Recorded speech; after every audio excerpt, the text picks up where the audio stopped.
Topiknya pada hari ini mengatasi persoalan hidup yang tidak berdisiplin. Bagaimana mengatasi orang-orang yang tidak disiplin ini? Saudaraku. Sebab minggu yang lalu kita sudah melihat menjadi murid itu harus berdisiplin. Kalau tidak disiplin namanya bukan murid. Dan kita pun tahu tanpa disiplin tidak akan berhasil. Ya, tanpa disiplin tidak bisa bertumbuh. Begitu-begitu saja, hari lepas hari, tahun lepas tahun, saudaraku, tidak memberi buah kepada Tuhan, saudaraku. Nah, dan ini, saudaraku, membuat orang tersebut gagal dalam panggilannya, gagal dalam mengikut Tuhan. Tidak heran Paulus berkata, oleh sebab itu aku melatih tubuhku dan menguasainya sepenuhnya, supaya jangan aku yang sudah mengajar orang lain terbuang. Aku melatih tubuhku, tubuhku ini tunduk kepadaku, tubuhku ini tidak bisa malas-malas ini, dia katakan. Tubuhku ini tidak bisa menderita kehendak daging. Kalau kuikuti kehendak dagingku, kemalasanku, aku akan gagal. Aku tidak berhasil, pekerjaanku terbengkalai. Tidak mau, dia katakan. Aku menguasai tubuhku ini supaya aku berhasil. Demikian Paulus berkata. Demikian juga kita, saudaraku. Amin, saudara. Ya.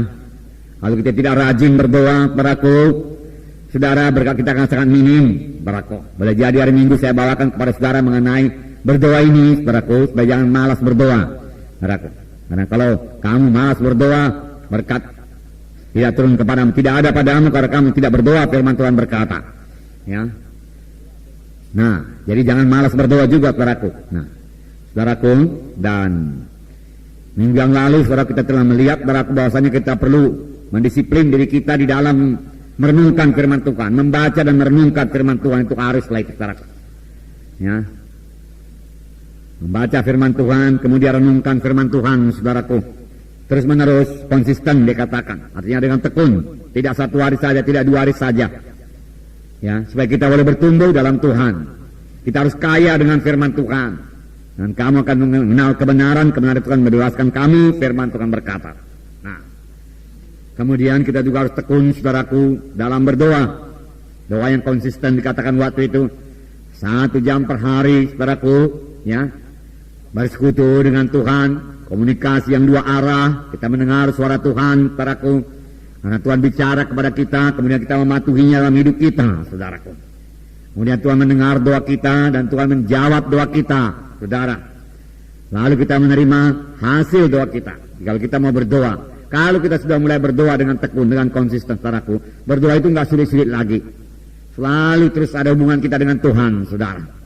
Tapi kalau sudah 2 hari nggak berdoa, saudaraku, lalu masuk dalam doa, payah kali cari persekutuan dengan Tuhan pun, saudaraku. Berat rasanya. Saudaraku, bergumul lebih dahulu, saudaraku. Boleh jadi mengaku dosa dulu, saudaraku. Lalu minta darah menyucikan, baru Tuhan berikan persekutuan kepada Tuhan. Dan mengaku, mulailah kita ini rajin berdoa.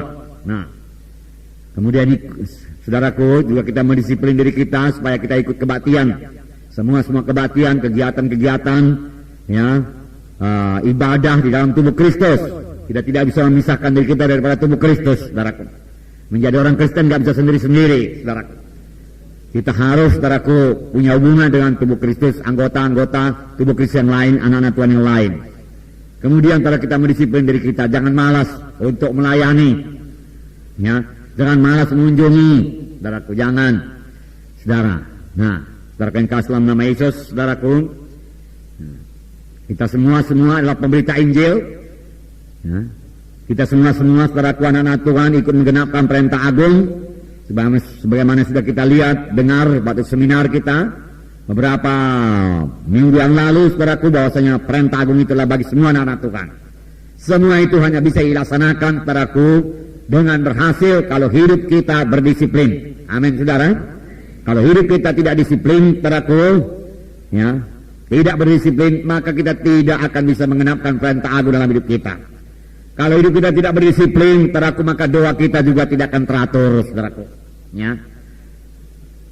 Maka kita tidak akan mengalami berkat Tuhan sepenuhnya, saudaraku. Oleh sebab itu sekali lagi firman Tuhan berkata, Tuhan Yesus berkata, barang siapa mau mengikut aku, dia harus menyangkal dirinya, mengangkat salibnya, mengikut aku. Dan Paulus berkata, aku melatih tubuhku dan menguasainya sepenuhnya, supaya jangan aku yang sudah mengajar orang lain terbuang. Karena saya tubuh kita ini. Haleluya. Nah, saudaraku, kita membaca dari lembaran. kita melengkapi firman Tuhan minggu yang lalu mengenai murid yang berdisiplin. Ini tambahannya ya. Hari ini karena minggu yang lalu saudara kita sudah melihat ya, contoh-contoh pun diberikan. Kalau hidup berdisiplin itu contohnya apa saudaraku? Nomor satu waktu itu apa? Prajurit. Yang kedua, olahragawan, atlet ya, yang hidupnya tidak bisa sama dengan orang lain, yang menyangkal diri soal makanan, latihan keras ya. Demikian juga prajurit latihan keras karena memakai selengkap senjata ya. Memeriksa senjatanya selalu apakah semua berfungsi dengan baik. Saudaraku. Kemudian saudaraku, satu contoh lagi yaitu petani, saudaraku, yang memandang ke depan, yang punya visi ya. Jika dia bergairah mengerjakan apa yang perlu dikerjakan sekarang, saudaraku. Kadang-kadang orang tenggelam dalam goal di depan itu saja. Tapi apa yang perlu dikerjakan saudaraku sekarang ini, besok, lusa, seminggu, 2 minggu, 3 minggu untuk mencapai goal itu, ya lupa saudaraku. Ada petani tidak demikian. Karena dia melihat ke depan saudaraku, dia akan menuai saudaraku 100 kali ganda. Maka apa yang perlu dia kerjakan sekarang ini, dia kerjakan saudaraku. Dia cabut rumput-rumput saudaraku, dia berikan pupuk saudaraku, dan lain sebagainya saudaraku. Dia lihat apakah ada hama, apakah ada wereng saudaraku. Lalu segera dia tanggulangi saudaraku, karena dia melihat hasilnya. Kadang-kadang banyak anak-anak Tuhan terbuai hasil 10.000, oke 10.000. Tapi menuju 10.000 itu saudaraku dia tidak berbuat apa-apa, nggak bisa. Ya, harus bekerja keras untuk mencapai 10.000 itu. Amin. SKS saudara harus berbelah, hitung saudaraku, hitung. Ya. Ini sudah berapa bulan ini saudaraku kita ini saudaraku? Sejak dari tahun baru saudaraku sudah 6 bulan. Sudah SKS saudara berbelah, saudaraku. Nah, kalau belum saudaraku berarti saudara perlu lebih mendisiplin diri lagi. Amin. Ya. Jangan terus kepada visi terus goal saja saudaraku. Kamu mendisiplin diri kita. Nah, kita baca lembaran. Hari ini kita lihat mengenai jalan keluar bagi orang-orang yang hidupnya tidak berdisiplin. Bagaimana jalan keluarnya kalau memang hidupnya tidak disiplin? Ya, selalu terlambat bangun, malas melayani, apa kita berbuat? Ya. Tidak cukup hanya mengetahui saja, tapi kita perlu memiliki hidup yang berdisiplin. Ya, saudara tahu saja saudaraku, seperti minggu yang lewat, perlu disiplin. Kalau tidak disiplin, maka saya akan gagal. Tidak disiplin, saya tidak bisa berbuat. Tetapi saudaraku, saudara belum juga disiplin. Nah, saudara nggak tahu bagaimana jalan keluarnya, nggak guna. Tidak cukup hanya mengetahui perlunya disiplin, saudaraku. Kita juga perlu mengetahui kalau memang kita belum disiplin, bagaimana jalan keluarnya, bagaimana mengatasinya. Amin, saudara. Ini berarti kita harus mengetahui bagaimana jalan keluar dari hal tersebut. Dapatkah kita tertolong? Memang hal ini amat sulit diatasi, saudara. Tapi dapat, amin, saudara. Dengan pertolongan Tuhan tentunya. Ya, sebab dalam Tuhan kita ini sudah menjadi kejadian yang baru. Perkara lamanya, perkara baru sudah timbul. Amin, saudara. Dan Tuhan telah memberikan Roh Kudus kepada kita, di mana dikatakan, jika dengan Roh itu kamu mematikan perbuatan tubuh, maka kamu akan hidup. Jadi cukup kelengkapan diberikan oleh Tuhan. Yang perlu bagi kita, sama seperti yang Paulus berkata, bertindak. Latih tubuh kita ini terkuasai sepenuhnya.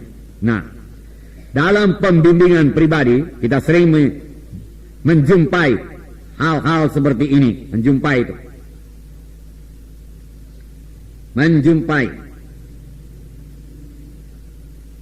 Jumpa hal-hal apa ini, saudaraku? Hal-hal yang tidak berdisiplin, ya.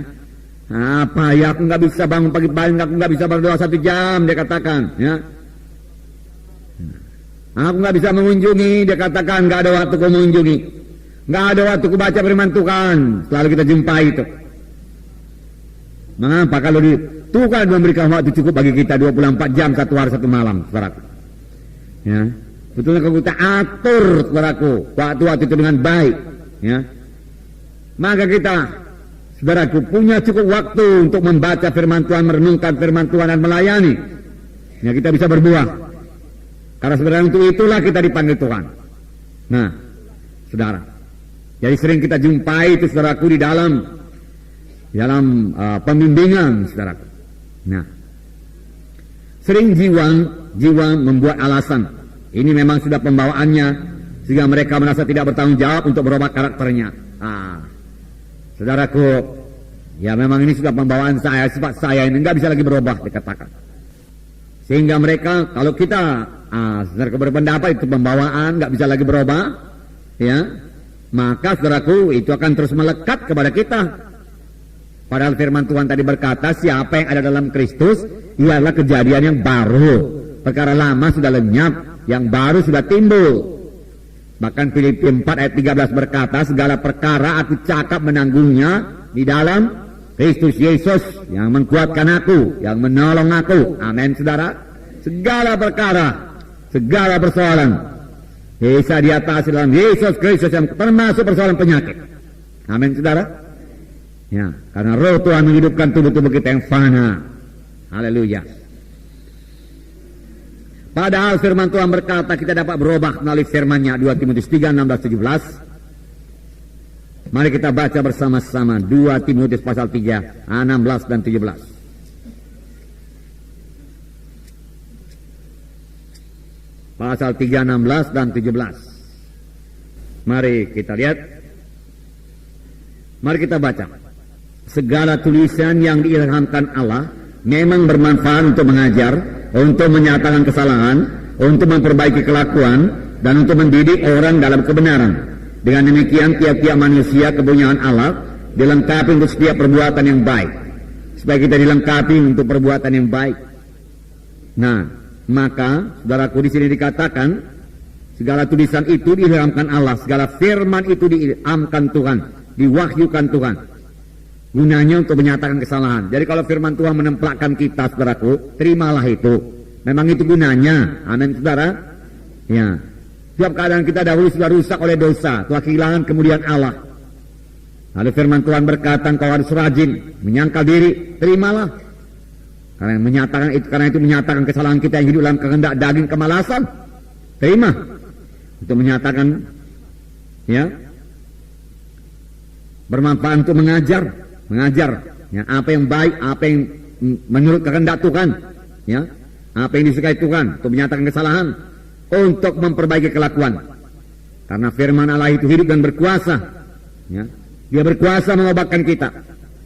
Hari Minggu juga kita katakan, kamu akan mengetahui kebenaran, dan kebenaran itu akan membebaskan kamu. Amin, saudara.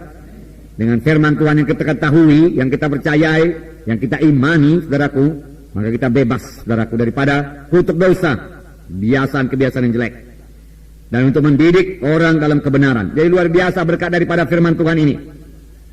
Ya, pertama dikatakan, ya, supaya firman Tuhan mengajar kita bagaimana kita beribadah kepada Tuhan, bagaimana mengikut Tuhan. Amin. Kemudian dia menyatakan kesalahan kita, terimalah, saudaraku. Kemudian dia memperbaiki kelakuan kita dan mendidik kita dalam kebenaran. Dengan demikian tiap-tiap manusia kepunyaan Allah, yaitu saudara kepunyaan Allah. Nah, saudara milik Allah, amin, bangsa pilihan Tuhan.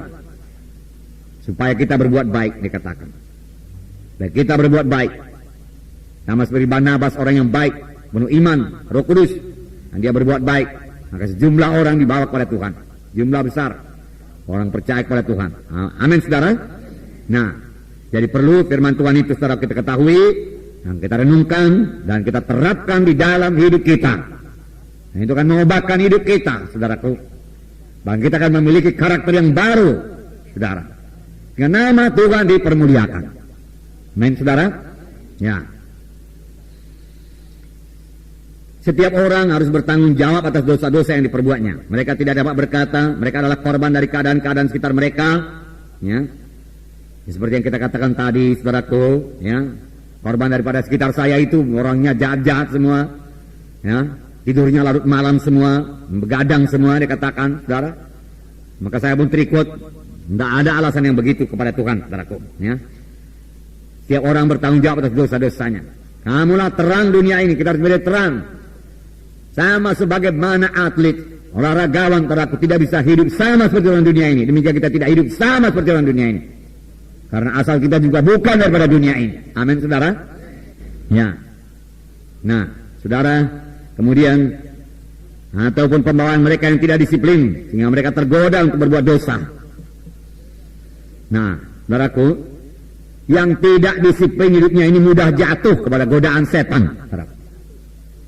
Yang tidak disiplin doanya mudah jatuh kalau serangan datang, saudara.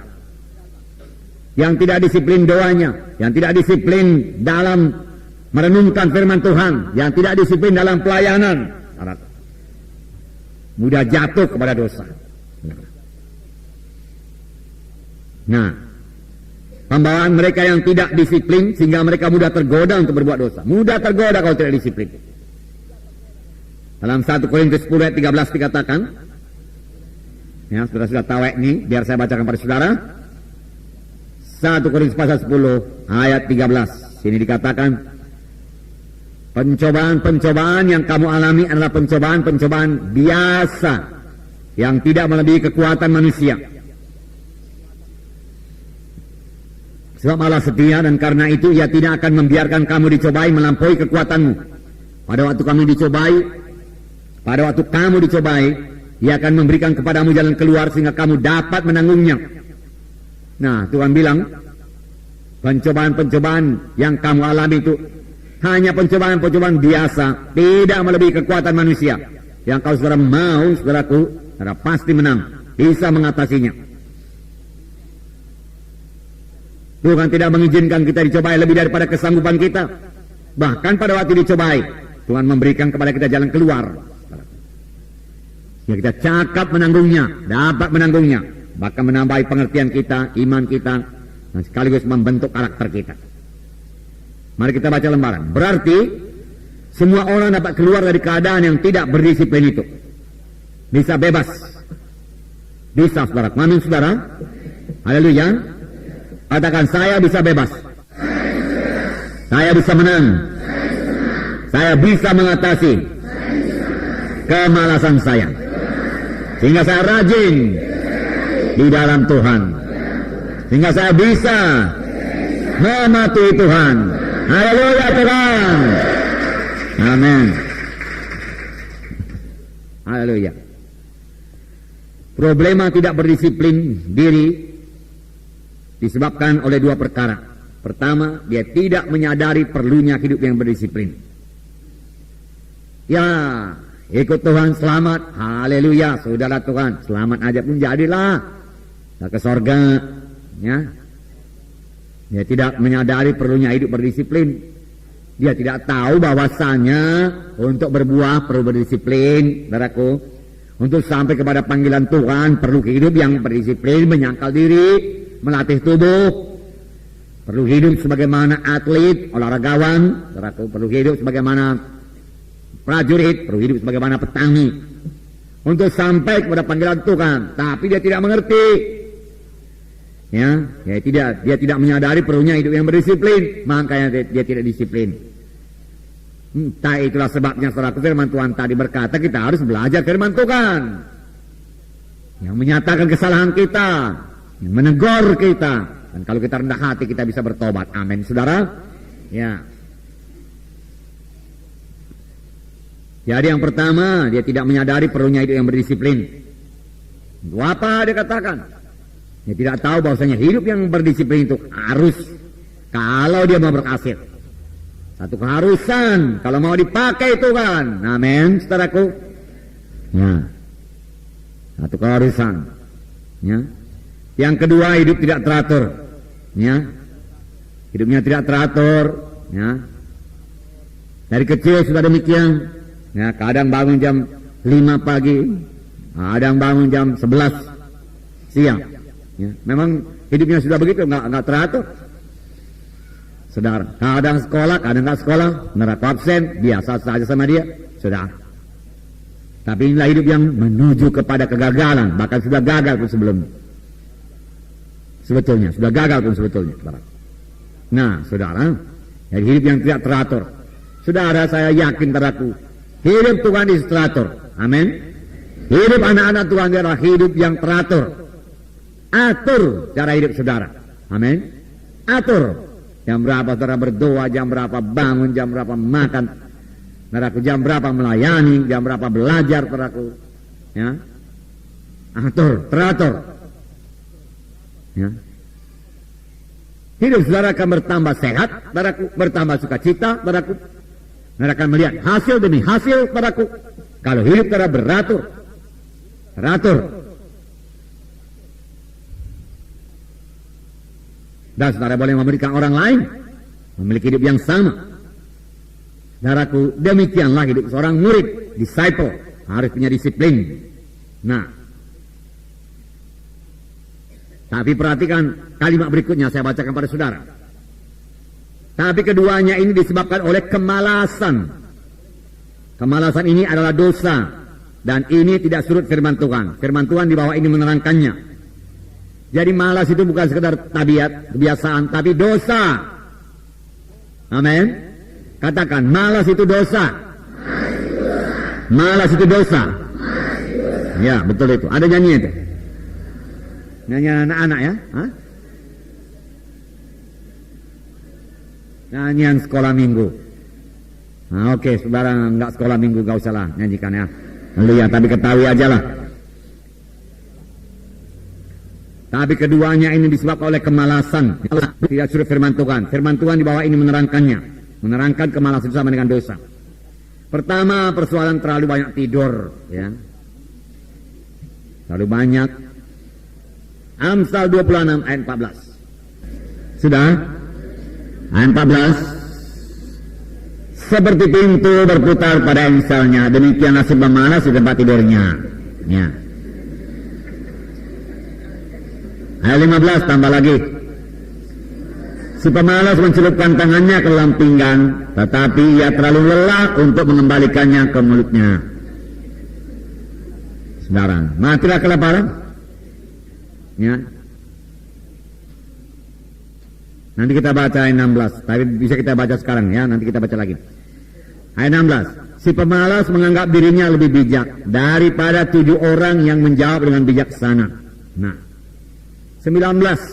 Amsal 19 ayat 15. Ayat 15.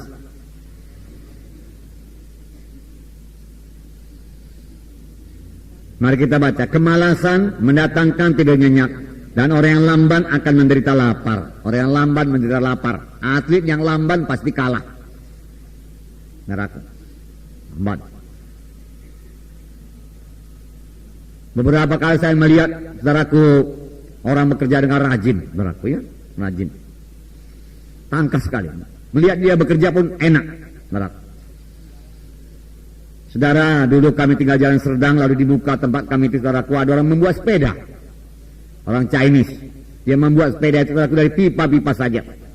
Dia sendiri yang membuat segalanya, menyambungnya, saudaraku, membuat sambungannya, semua dibuat di situ, saudaraku. Dan dia tangkas sekali, saudaraku, mengetok-ngetoknya dan mempersatukannya, tangkas sekali. Sampai saya bisa melihatnya, saudaraku, setengah jam itu, saudaraku, lihat demikian aja. Saya tergagum-kagum, betapa cepat orang ini. Tahu-tahu sudah siap satu rangka. Saudaraku, segitiganya itu sambakannya, diambilnya lagi pipa, diambilnya lagi, disambungnya lagi, dibakarnya lagi. Wah, cepat betul, saudaraku. Cepat. Yang tidak lamban, maka dia berhasil, saudaraku. Berhasil. Itu secara dunia saja pun demikian, apakah secara rohani. Ya, mari kita baca. Ada hubungan yang erat antara kebanyakan tidur dan kemalasan. Orang yang tidak berdisiplin dan malas mempunyai persoalan kebanyakan tidur. Tidur merupakan cara yang malas, cara yang tidak berhasil untuk mengatasi stres dan persoalan hidup. Jadi kalau ada stres, saudaraku, persoalan hidup, pekerjaan yang terbengkalai, saudaraku, jangan tidur. Saudaraku, nggak selesai, saudaraku. Kalau saudara tidur, saudaraku, persoalannya masih di situ, pekerjaannya masih terus terbengkalai, ditambah lagi pekerjaannya bertambah-tambah lagi. Lalu bertambah-tambah lagi persoalannya, saudaraku, bukannya berkurang kalau kita tidur, bertambah. Saudaraku. Bertambah. Siapkan seberapa kita bisa siapkan. Oh, alangkah enaknya tidur, pekerjaan siap. Amin, saudaraku. Wah, sedap, saudaraku. Nyaman rasanya. Oh, sudah menyelesaikan sesuatu pekerjaan, satu bagian siap. Ah, syukur. Tetapi kalau ini terbengkalai, sangat terbengkalai, saudaraku. Doa belum, saudaraku, baca firman Tuhan belum. Oh, tidur pun, saudaraku, mimpinya gak beres, saudaraku. Ya. Gelisah tidurnya. Tapi kalau sudah selesai semua doa, merenungkan firman Tuhan, apalagi sudah melayani, saudaraku, jiwa-jiwa dapat berkat, para bersuka cita, saudaraku. Nah, Tuhan memberkati saudara tidur saudara.